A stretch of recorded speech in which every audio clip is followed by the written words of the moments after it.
নির্বাচনে হেরে গিয়েও চতুর খেলোয়াড়ের মতো এবার রাজনীতির মাঠ দখল করে নিচ্ছে জামায়াত। শ্যাডো ক্যাবিনেট বা ছায়া সরকার গঠন করার ঘোষণা দিয়ে ইতিমধ্যেই বর্তমান সরকারের ঘুম হারাম করে দিয়েছে শেয়ানা জামায়াত। গত ১২ তারিখের নির্বাচনের পর তারেক রহমানের নেতৃত্বে বিএনপি যখন সরকার গঠনের প্রস্তুতি নিচ্ছে, ঠিক তখনই তাদের ঘাম ছুটিয়ে দেওয়ার মতো এক ফাঁদ পেতে বসল জামায়াত। অর্থাৎ মন্ত্রীরা চেয়ারে বসার আগেই তাদের ওপর শকুনির নজর পড়ার ব্যবস্থা হয়ে গেছে। শিশির মনিরের এক চিলতে ঘোষণাই যেন অনেকের ঘাম ছুটিয়ে দিয়েছে এখন।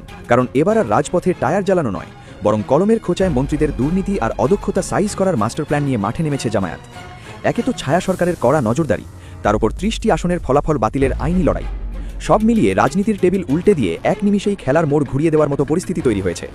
রাজনীতির মাঠে এমন চাল কেউ কল্পনাও করতে পারেনি।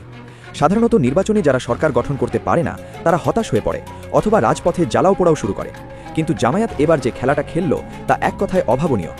তারেক রহমানের নেতৃত্বে নতুন সরকার যখন শপথ নেওয়ার প্রস্তুতি নিচ্ছে, ঠিক সেই মুহূর্তে জামায়াত